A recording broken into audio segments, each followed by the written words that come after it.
Buenos días. Buenos días. Bueno, le pido al secretario técnico, dado que es una reunión formal, inicie con todo el orden del día para que el senador Germán Jiménez pueda conducir. Gracias, señor presidente. Bienvenidos todos los miembros de la Junta de Coordinación Política, bienvenidos todos los servidores que están aquí presentes, senadoras, senadores, muchas gracias por su presencia.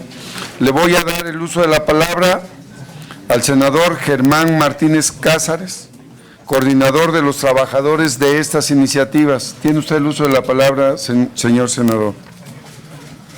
Gracias.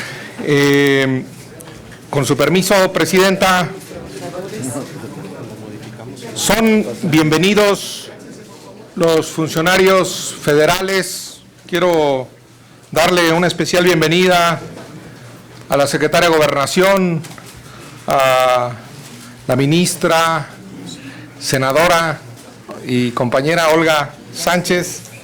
Quiero darle la bienvenida al fiscal general de la República, don Alejandro Gertz, al consejero jurídico de la presidencia, el abogado Julio Scherer,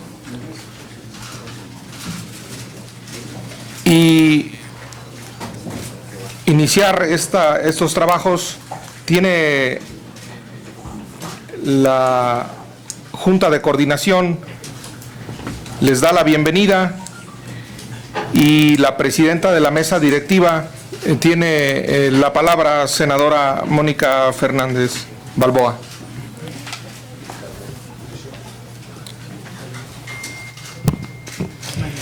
Gracias, muy buenos días.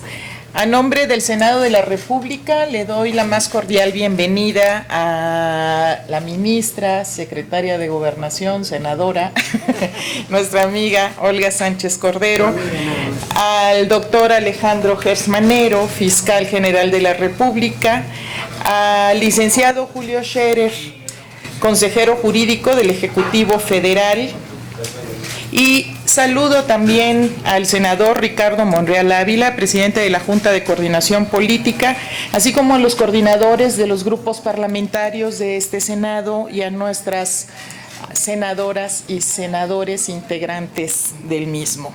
A las y los representantes de los medios de comunicación, bienvenidos también todos, muy buenos días. En este acto, el Senado de la República se complace de recibir las iniciativas en materia de procuración y administración de justicia enviadas por el titular del Ejecutivo Federal a esta soberanía. De este modo, entramos a una nueva fase en el diálogo republicano que comenzamos en octubre del año pasado, cuando presentamos el inicio de los trabajos de la reforma con y para el Poder Judicial, ante la presencia también de ministras y ministros de la Suprema Corte de Justicia de la Nación. Hoy, con el envío de este paquete de iniciativas al Congreso de la Unión, arranca formalmente el proceso legislativo de una reforma profunda, compleja e integral, con la que buscamos dar respuesta a uno de los reclamos más sentidos de la sociedad mexicana. Una sociedad cansada e indignada por los problemas de violencia e inseguridad que nos aquejan desde hace ya más de una década. Con la convicción de que la paz y la tranquilidad que anhela el pueblo mexicano debe de ser fruto de la justicia, y de que la justicia duradera que México reclama solo se puede construir con grandes acuerdos políticos que se traduzcan en leyes e instituciones más efectivas, le damos la bienvenida a estas iniciativas enviadas por el presidente de la República. El Senado, como Cámara de Origen, analizará estas iniciativas de manera responsable, abriéndose a la participación de la sociedad de forma consistente con el modelo de parlamento abierto que esta 64 legislatura ha adoptado en las discusiones más relevantes de la agenda legislativa. Estudiaremos cada una de las iniciativas con un ánimo constructivo procurando enriquecer el debate a través de propuestas que contribuyan a garantizar el acceso a la justicia en México y con pleno respeto a la autonomía de los poderes de la Unión. Particularmente, desde esta presidencia, impulsaremos la adopción de la perspectiva de género con el sistema de procuración e impartición de justicia, con el fin también de combatir la violencia de género y todas las formas de discriminación que afectan a las mujeres. Tengan la plena seguridad que en el Senado impulsaremos una reforma integral al sistema de justicia con el fin de proteger a las víctimas, asegurar que los responsables de los delitos no queden impunes y que las autoridades actúen con la mayor rectitud y honestidad en el cumplimiento de sus funciones, siempre respetando los derechos humanos. Gracias a todos por su atención y sean ustedes bienvenidos y bienvenida. Muchas gracias.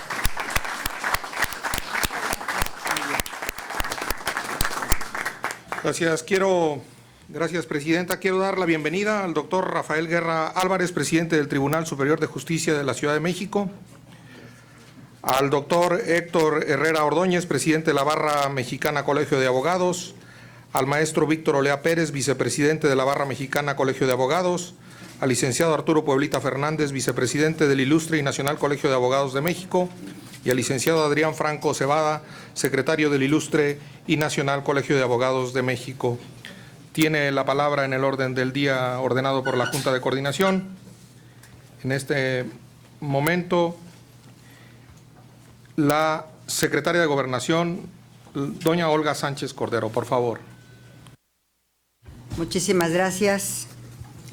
Saludo con mucho afecto, con mucho cariño a mis compañeros, a mis amigas, a mis amigos, senadores de la República, a mi amiga, la presidenta de la mesa directiva, Mónica Fernández, muchas gracias, Mónica, al presidente de la Junta de Coordinación Política, también mi muy querido amigo Ricardo Monreal, a los coordinadores de los grupos parlamentarios, a los medios de comunicación, a mi compañero Julio Scherer, al señor fiscal general Alejandro Gertz, también a don Rafael Guerra, que acaba de llegar, muchas gracias Rafael, a los medios de comunicación.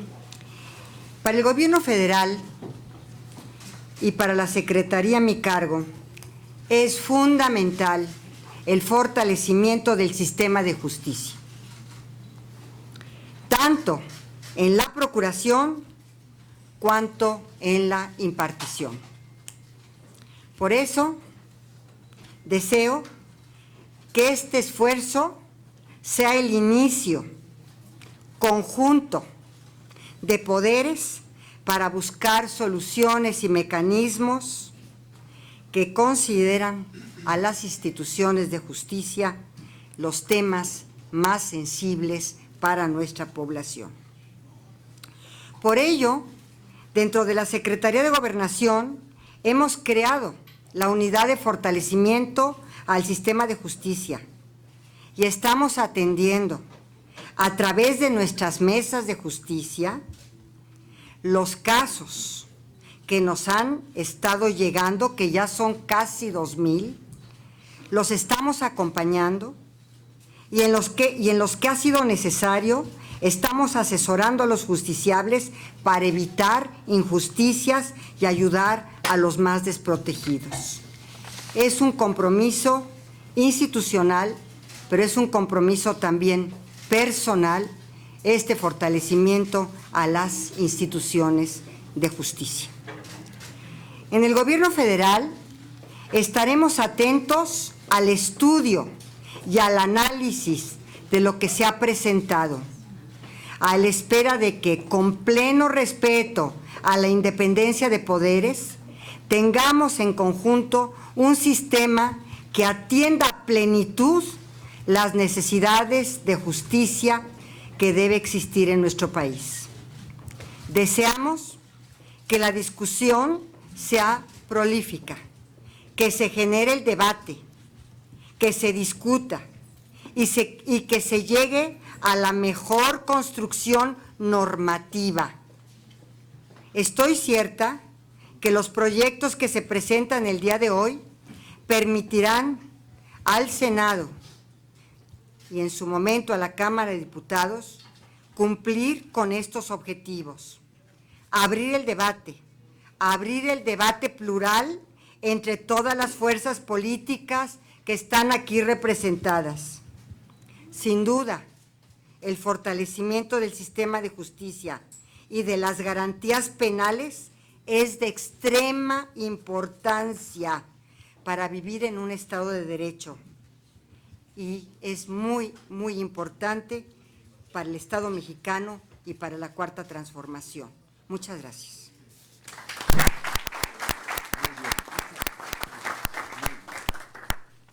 Gracias, secretaria. Tiene ahora la palabra el consejero jurídico de la Presidencia, don Julio Scherer Ibarra. Muchas gracias. Senadora Mónica Fernández, presidenta de la Cámara de Senadores. Senador Ricardo Monreal, presidente de la Mesa de Coordinación Política. Senadores, amigos todos. La República, obra inmortal de Platón, contiene una síntesis de ideas que formaron su filosofía. Básicamente es un diálogo entre Sócrates y algunos personajes como discípulos y parientes. Abarca temas como la ontología, la filosofía política y la ética.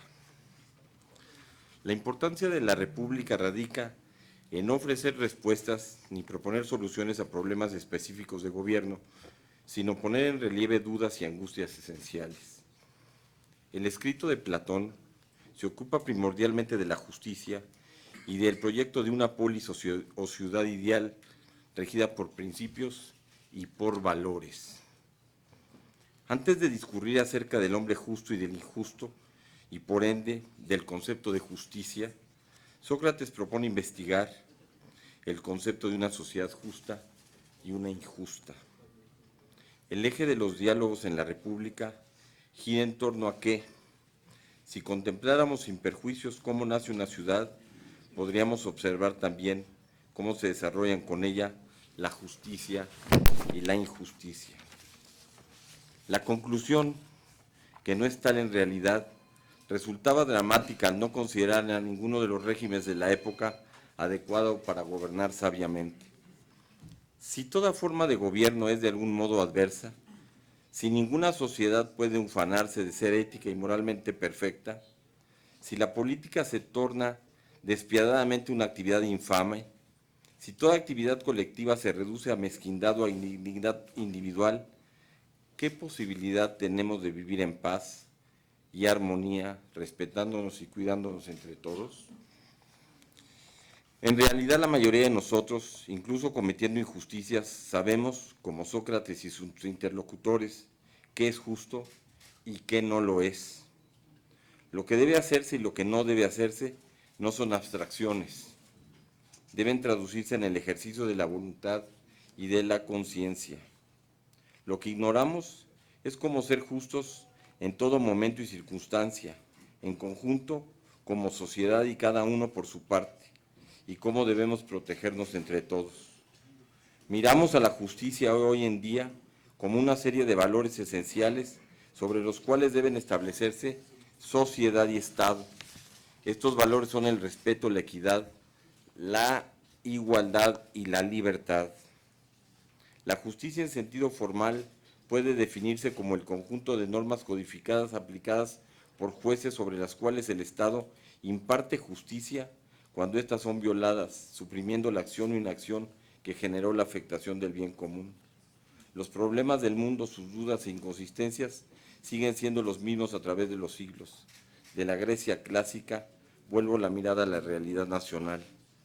Así vemos a México como un problema de violencia que no hemos podido arreglar y que requiere una nueva norma para la persecución de los delitos. Así, vamos a proponer ante esta soberanía, de común acuerdo con la Fiscalía General, la Secretaría de Gobernación, la Secretaría de Seguridad y Protección Ciudadana, una ley nacional de justicia cívica, un nuevo Código Penal Nacional, un proyecto de Código Nacional de Procedimientos Penales, un proyecto de Ley Nacional de Ejecución Penal, un proyecto de Ley Nacional de Sistema Integral de Justicia para Adolescentes. Todas estas iniciativas pretenden formar un nuevo paradigma que nos lleven a consolidar un nuevo modelo de seguridad y justicia que sustituya al actual que ha fracasado y que nos ha llevado a un récord nada envidiable de casi 99% de impunidad en México. Todo lo que hay que saber de los hombres se aprende viéndolos actuar, conscientes de que, medidos estrictamente por sus actos, no hay uno en el universo que no se haya ganado una condena, al menos una vez. Cada uno es en su propio mundo y en su propio principio el resumen de sí mismo, la totalidad de su historia. Lo que la gente quiere no es siempre lo que más le conviene, ni siempre lo que ordena la ley. Hoy los invito a reflexionar sobre este tema en el cual no reparamos con frecuencia posiblemente porque no nos afecta de manera directa. Como mexicano, título que me permite acercarme a cada uno, pertenezco a un grupo de individuos que vive convencido y comprometido con la transformación de esta, nuestra nación, sin más empeño que trabajar por y con ustedes en beneficio de la sociedad mexicana, que es en el cual se explican nuestras metas, nuestro quehacer y, por supuesto, nuestro deber. El servicio público es una tarea de privilegio porque se ejerce para los demás y es, desde esa circunstancia, la que el servidor público, que les exhorto a sumar esfuerzos para trazar unidos las líneas que habrán de definir el proyecto de justicia que queremos para este país. Muchas gracias.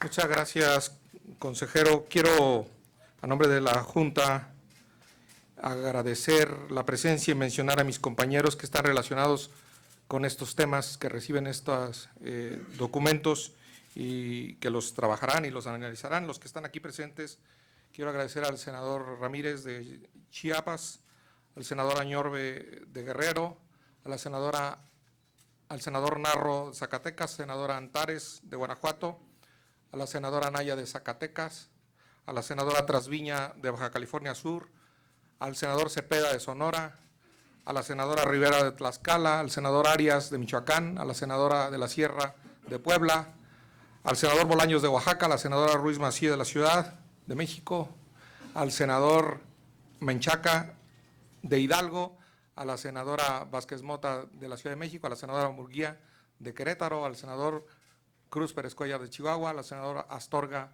de Veracruz, a la senadora Lucy Mesa de Morelos y al senador Lucero de Durango, que no son miembros de la Junta de Coordinación. La Junta de Coordinación les da la bienvenida a ustedes. Y tiene la palabra el fiscal general de la República, don Alejandro Gertz Manero.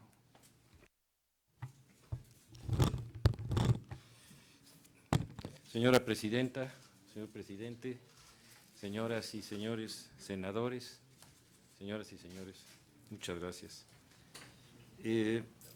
Vengo a esta soberanía porque ustedes me eligieron. Yo estoy aquí gracias al voto que ustedes me dieron.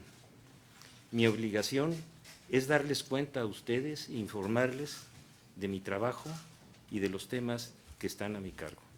Por esa razón estoy aquí. En el mes de junio nos reunimos, creo que con todos ustedes, para tratar precisamente el problema de la crisis de seguridad y de justicia que había en el país.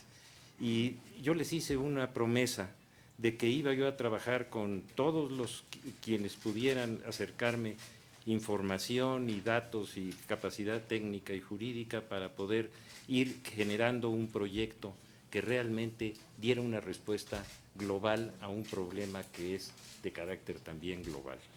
Es decir, se han hecho esfuerzos durante los últimos 20 años generando respuestas parciales que finalmente nunca han terminado por generar realmente una solución que no solamente que contenga, sino que no deje que siga creciendo esta situación que es quizás la más aflictiva de todo nuestro país. En razón de eso, no podemos iniciar un proyecto si no entendemos la globalidad de la situación. La falta de justicia se sustenta en 3 factores fundamentales: una enorme inseguridad, una enorme corrupción y una enorme impunidad. A ver, ¿ya se oye mejor? ¿Sí? En esas condiciones, estos 3 elementos son los que nos mueven a resolver global y coordinadamente una situación de esta naturaleza.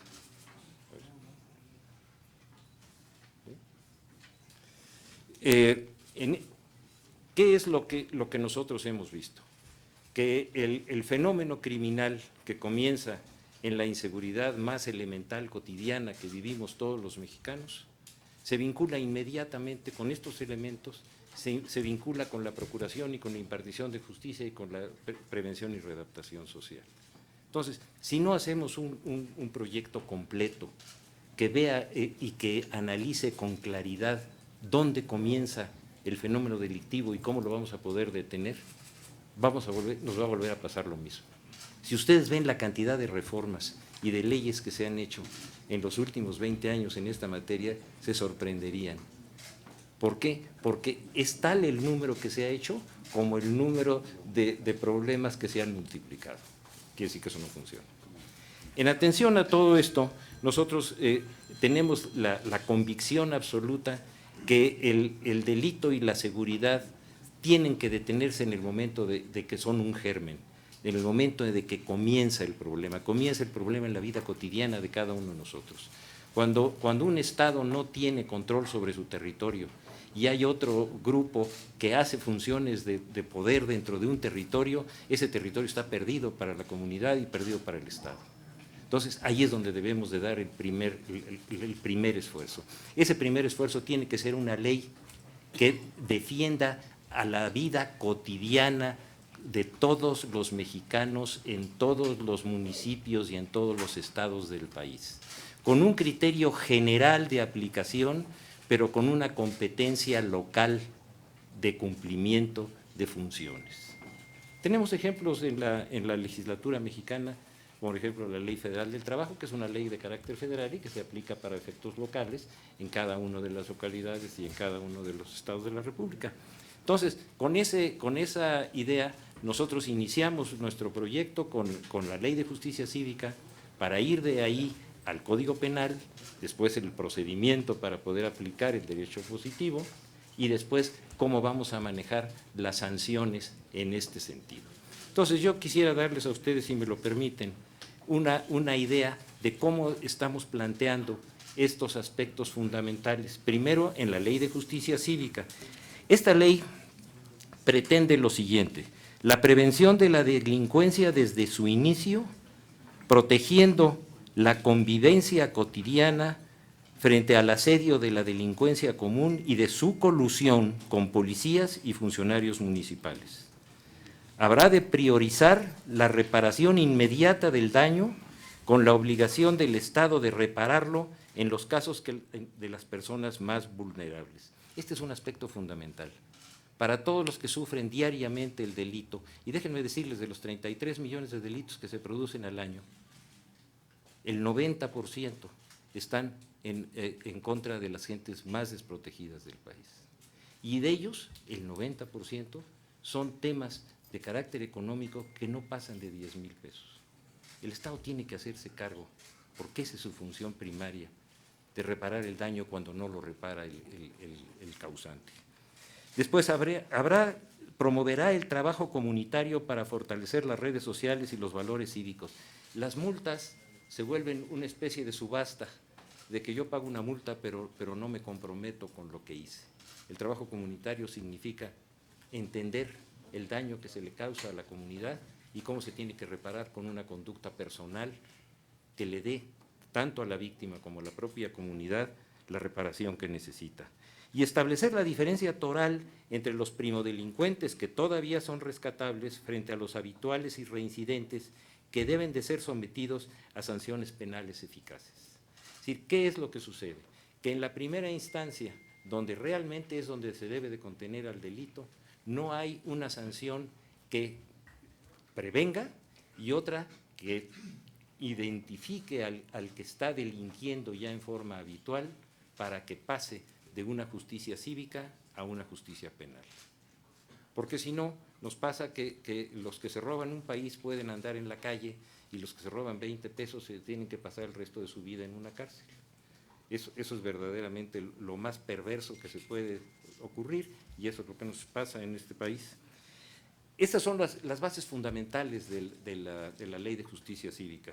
Después pasamos al Código Penal Nacional, que debe de homologar todos los delitos, su tipicidad y agravantes en una sola ley que le dé certeza y equilibrio a la defensa social en todo el país.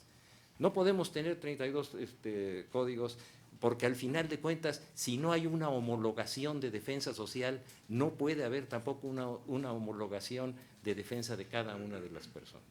Eso tiene una lógica elemental. Y en ese sentido, también es muy importante que este código, y así lo estamos empezando a plantear, permita a las entidades federativas establecer delitos específicos considerando sus raíces culturales y sus características regionales. Uno de los grandes obstáculos de un código único es que hay ciertos delitos que son específicos de una cultura o de una región. Hay que dar la oportunidad de que esa defensa jurídica se pueda dar de conformidad con esas áreas culturales y con esas tradiciones y con la defensa de esos valores morales que muchas veces son fundamentales para una determinada comunidad. Después, que establezca con toda precisión la competencia local y la federal en razón de la defensa de los derechos individuales, por un lado, y por el otro los derechos inalienables de la nación. Es ese juego perverso de que el que no cumple, que el otro sea el que se responsabilice y que los delitos locales los atraiga la federación porque el Estado o el municipio no cumplen. Eso no nos ha dado el menor resultado porque ni unos tienen la capacidad para poder resolverlo. Déjenme darles nada más un dato. La Policía Federal Ministerial, que tiene la función de defender todos los aspectos policíacos de carácter federal, tiene 3.500 personas. Las policías locales tienen más de 400.000. Entonces, si no establecemos con toda claridad las responsabilidades de acuerdo con el tipo de delito, con las características y conocimiento que la policía tiene y nos apoyamos en esto, eso no va a funcionar porque, ustedes lo saben, nunca ha podido funcionar. Otro tema fundamental, para que en los delitos que más deben combatirse, tales como el feminicidio, el infanticidio, no sea más complicada su judicialización y para que cuenten con los agravantes necesarios para su combate y su ejemplar sanción. Les pongo el caso del feminicidio. Es más difícil para nosotros, los litigantes, en defensa de las víctimas, consignar y judiciar un feminicidio que un homicidio con agravantes. Entonces, se hizo una ley supuestamente para proteger a un sector que está desprotegido y resulta que es más complicado defenderlo, cuando lo único que se tiene que establecer con toda claridad es que en el caso de estas personas que están en esa situación, el agravante sea el que mande para poder castigarlos en razón del daño que han causado. Una cosa de sentido común y de lógica que parece que no se había podido nunca resolver. Corresponsabilizar a las autoridades federales y a de las entidades federativas de una manera clara y específica en su lucha contra la delincuencia organizada, que es el flagelo que más daña profundamente a la sociedad. Hemos visto durante los últimos 25 años cómo se acusan unos a otros y se dice, no, esto lo tiene que hacer las autoridades federales, esto lo tienen que hacer las autoridades locales, hay que establecerlo con toda precisión. Si hay un delito de carácter federal, todos los elementos locales tienen que estar, como lo dice la Constitución y la ley del Ministerio Público, bajo las órdenes del Ministerio Público, que es el que va a investigar el asunto y el que se va a responsabilizar y lo va a llevar a juicio.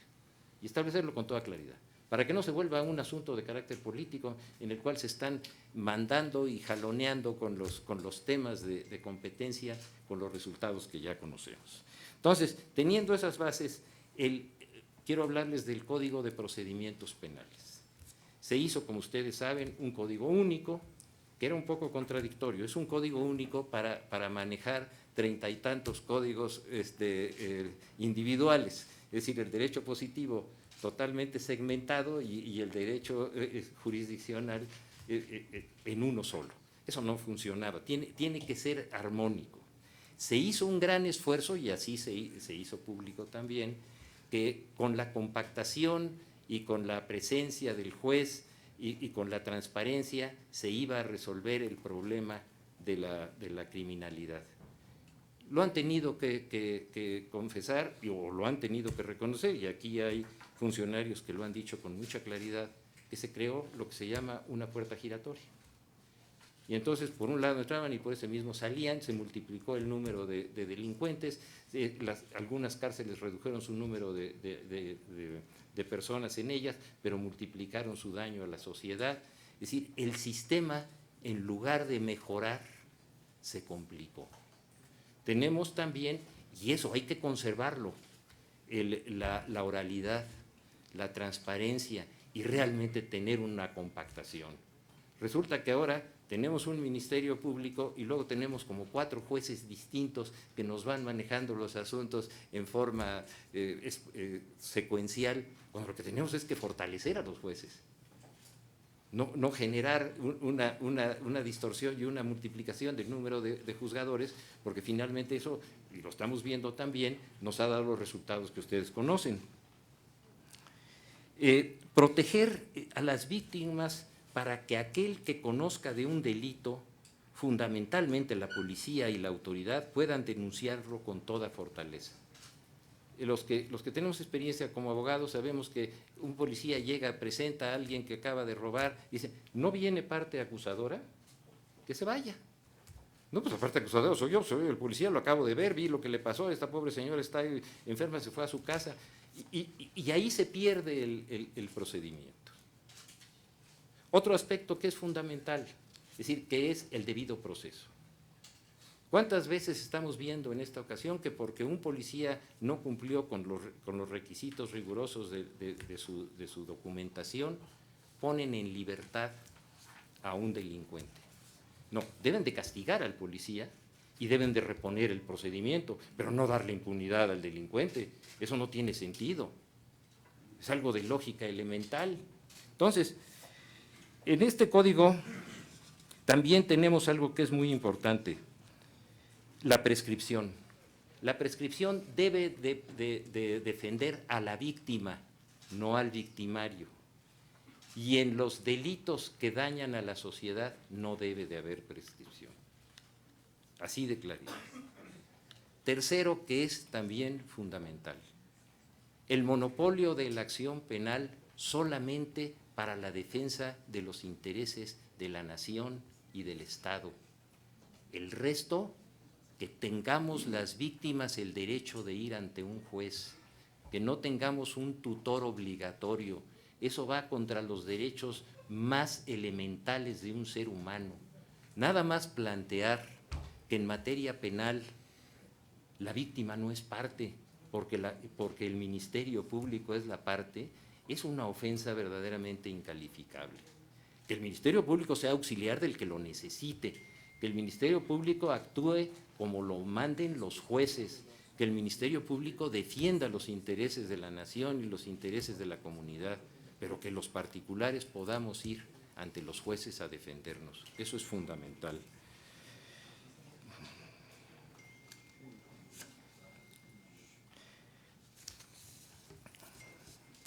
Otro aspecto que es toral, la multiplicación de recursos procesales inútiles. Son la delicia de los delincuentes y de los abogados, que, bueno, verdaderamente gozan de la cantidad de recursos que se tienen con un solo propósito, que no haya justicia. ¿Por qué no compactamos esos recursos, los fortalecemos, los llevamos la mayor parte de ellos para que se manejen como se manejan en muchos aspectos procesales en el momento de la sentencia? Y no estamos haciendo de eso un verdadero mosaico de impunidad que es verdaderamente inaceptable. Después pasamos a la parte de la Ley Nacional de Ejecución Penal. Nosotros tenemos, y lo sabemos, y no se los voy a repetir a ustedes, lo que está sucediendo en las cárceles. Y está sucediendo por una razón muy sencilla, porque no hay lógica en el sistema de readaptación social. Miren, todos los primodelincuentes deben de tener cárceles abiertas para no convertirlas en alumnos de las escuelas del crimen. Cárceles abiertas bajo control, pero cárceles abiertas. Todos los reincidentes, todos, tienen que ir a la cárcel. Y las cárceles tienen que ser centros de productividad, centros de industria, centros de capacitación, centros de autocapacidad, para que realmente ahí se preparen y que uno no puede obligar a alguien a que trabaje, pero el juez sí puede decir pena mínima para el que se readapte y pena con agravantes para el que no quiera readaptarse. Y luego todos los peligrosos totalmente aislados de todo el resto de los primodelincuentes, de los habituales, porque esa combinación, de ahí están saliendo las extorsiones telefónicas, lo que ustedes ya saben. Eso no es aceptable. La justicia para adolescentes. Está creciendo el número de niños y adolescentes dedicados al delito. Tenemos que hacer algo para detenerlo. Y tiene que haber una visión muy clara para ellos, para sus padres y para el Estado, de que aquel que entiende se le sanciona. Y aquel que tiene la patria potestad, la guarda y custodia, tiene responsabilidades y también el Estado tiene que reparar el daño. Y cuando se sentencia por la cantidad de años consecuentes a la comisión de ese delito. No es de que yo ya cumplí 17 y ya me voy, no. Tú tienes conciencia, tú tienes responsabilidad, tú tienes que tener una responsabilidad frente a tu comunidad. Eso se tiene que manejar con un gran cuidado y precisamente por eso nosotros en este momento, y luego todos los cambios a la Constitución que esto requiere, porque hacer una reforma de esta naturaleza requiere una serie de cambios. Entonces, hemos estado trabajando con los colegios de abogados, con juristas muy preclaros y que han hecho un trabajo muy importante, con el señor presidente del Poder Judicial de la Ciudad de México, y vamos a seguir trabajando para que el día 1 de febrero yo pueda, si ustedes lo permiten, ya tener una visión completa para someterla, como es mi obligación, a la soberanía de ustedes, a su conocimiento, y que si ustedes lo ven así, ya lo hagamos en un debate público para que haya una participación muy generosa de toda la sociedad en este aspecto y podamos trabajar juntos. Yo le quiero agradecer al consejero jurídico de la Presidencia todo el apoyo que me ha dado durante todo este año, a todos los que me han estado ayudando en esto y a ustedes mi respeto y mi deber de informarles. Muchas gracias por toda su atención.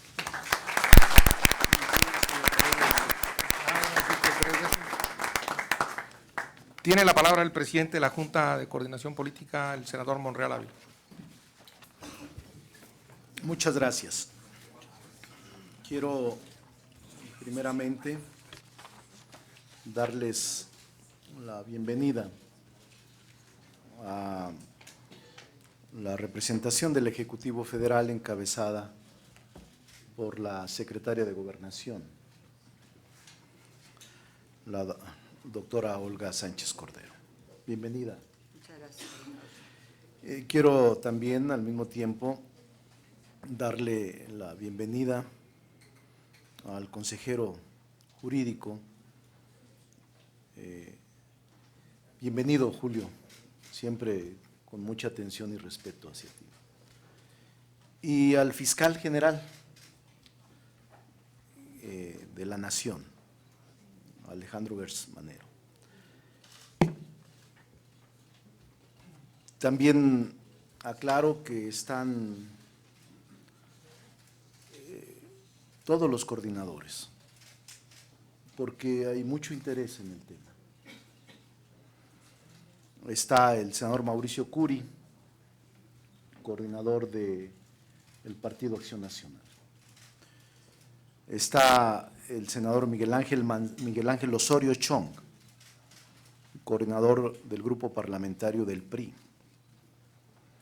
el senador Dante Delgado, que a pesar de que está en proceso de restablecimiento de un asunto que ya superó de salud, está aquí por el interés que implica el tema. El senador Manuel Velasco Coello, coordinador del Grupo Parlamentario del Partido Verde Ecologista de México. Está el senador Miguel Ángel Mancera, coordinador del Grupo Parlamentario del Partido de la Revolución Democrática. El senador Óscar Eduardo Ramírez, presidente de la Comisión de Puntos Constitucionales. La senadora Maribel, de la Junta de Coordinación Política. La senadora Josefina Vázquez Mota, también de la Junta de Coordinación Política. Joel Padilla, del Grupo Parlamentario del Partido del Trabajo. El senador Manuel Añorbe, del Grupo Parlamentario del PRI, y está toda la Comisión de Justicia, secretaria de Gobernación, estimado Julio Scherer, estimado Alejandro Gers, está toda la Comisión de Justicia, que será la encargada de revisar puntualmente. Está encabezado por Julio Menchaca, presidente de la misma. Está Cristóbal Arias, presidente de la Comisión de Gobernación. Obviamente los integrantes, Germán Martínez, senador Cruz Pérez, la senadora Lucía Trasviña, que a su vez es la presidenta de la Comisión de Seguridad Pública, la senadora Ana Lilia Rivera, también presidenta de la Comisión de Estudios Legislativos, la senadora Lucy Mesa, el senador Damián Cepeda, la senadora Claudia Naya, la senadora Claudia Ruiz, el senador Samuel García, el senador Miguel Ángel Lucero, el senador Raúl Bolaños, la senadora Elvia Marcela Mora, la senadora Lupita Murguía, de la mesa directiva, el senador Ernesto Pérez, la senadora Nancy de la Sierra, el senador Narro, José Narro, la senadora Antares. Esto les da idea del enorme interés que el Senado de la República tiene sobre este tema tan importante.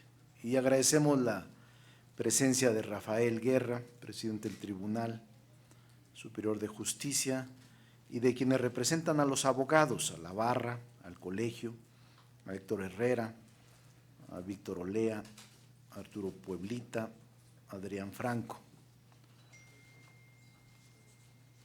Nosotros queremos actuar con mucha seriedad. Por el momento, como presidente de la Junta de Coordinación Política, no emitiré opinión hasta en tanto se haga la presentación formal de las iniciativas, que según nos expresa el fiscal y el consejero jurídico será el 1 de febrero o los primeros de febrero. Hemos escuchado la descripción sobre el contenido de los proyectos de reformas en voz de el fiscal general y el consejero jurídico de Presidencia. Y hemos escuchado novedosos planteamientos. Les aseguramos a los representantes del Ejecutivo y al fiscal general de la Nación que para hacer un análisis puntual, juicioso sobre el tema, esperaremos la documentación formal. Sé, porque así lo han expresado, hay dos nuevos ordenamientos jurídicos nacionales: la Ley Nacional de Cultura y Justicia Cívica y el Código Penal Nacional. Y hay reformas a cuando menos 6 leyes. Reformas al Código Nacional de Procedimientos Penales, reformas a la Ley de Amparo, reformas a la Ley Nacional de Ejecución Penal, reformas a la Ley Nacional del Sistema Integral de Justicia para Adolescentes, reformas a la Ley Orgánica del Poder Judicial de la Federación, que en este momento yo pediría que si se va a plantear, no se plantee hasta en tanto no tengamos un acuerdo con el Poder Judicial y su organismo cúpula, la Suprema Corte de Justicia de la Nación, para que vaya muy consensado el proyecto, y reformas a la Ley Orgánica de la Fiscalía General de la República. Es una reforma, según nos la anuncian, de gran calado, de gran calado. Por eso es que tenemos que actuar con mucho cuidado. Según entiendo, se plantean reformas a 14 artículos de la Constitución. 14 artículos de la Constitución. El 5, el 16, el 18, el 19, el 20, el 21, el 73, el 76, el 94, el 97, el 101, el 102, el 116 y el 122. No es un asunto tan fácil. Nosotros tenemos la voluntad de analizarlo, de revisarlo. El Senado actuará con toda responsabilidad y seriedad en la dictaminación. Construiremos mediante un amplio consenso la normatividad que el país y la ciudadanía exigen. El análisis de las propuestas, una vez que nos la envíen formalmente, será amplia y será mediante los mecanismos que hemos adoptado últimamente, que es el Parlamento abierto. Es decir, no nos vamos a apresurar, porque queremos otorgarle a la ciudadanía instrumentos jurídicos que permanezcan y que sean eficaces para poder enfrentar con éxito el problema de la inseguridad, de la impunidad, el problema de la violencia. Les comentamos que no impondremos normas que afecten derechos fundamentales. Escucharemos a todos, intelectuales, académicos, investigadores, sociedad civil, organismos no gubernamentales, colectivos, y creemos que en la construcción de las normas jurídicas, en los nuevos proyectos de modificación constitucional y legal, sí nos podemos poner de acuerdo. Yo plantearía un mecanismo similar al que hicimos con la Guardia Nacional, en una mesa en donde estemos todos los grupos parlamentarios representados, con el Ejecutivo, que esté el fiscal general o su representante, que esté el consejero jurídico y su representante o su representante, y que esté obviamente la secretaria de Gobernación o su representante. Es decir, lo que queremos expresar es voluntad para analizar, para revisar y para lograr un proyecto de modificaciones amplio, si se puede por unanimidad, y si no por una amplia mayoría, porque son instrumentos que debemos considerar como duraderos y estamos dispuestos a revisar todos los temas. No hay dogmas, no hay tabús, es un momento de actuar con mucha responsabilidad. Quiero expresarles al consejero jurídico nuestro respeto, aprecio y felicitarlo por este paquete legislativo junto con Alejandro Gertz Manero. estaremos puntuales, porque el propio fiscal tiene una obligación de rendir informe. Sí, claro. Aparte del informe que les di a ustedes, tengo la obligación Sí. de hacer ante ustedes también un informe de labores del año. Así es. Tengo que presentar también ante ustedes el plan de persecución persecución penal y el proyecto de ley de la Fiscalía. Los tres están ya a disposición de ustedes para que en el mismo momento en que ustedes lo requieran, yo estaré a su disposición para poderles dar todas las explicaciones sobre los tres aspectos que no los quise meter en esto, pero que son una obligación que tengo ante ustedes. Muchas gracias. Me parece muy bien, la aclaración es pertinente. Me parece pues que estamos en un ánimo de construcción. Es importante atender este reclamo social y hacemos votos porque todo salga de manera correcta. Enseguida han pedido el uso de la palabra los coordinadores de grupos parlamentarios, si es que desean hacerlo. Por 3 minutos, ojalá. Como no tenemos material, pues yo dije, ¿para qué? Pero pues aquí es libre y no lo puedo evitar, todos somos pares. Solo les pido que si se puede en otra ocasión, mejor esperemos los proyectos y discutamos. Pero si quieren hacer el uso de la palabra, le pido a nuestro amigo Germán pueda darles la palabra.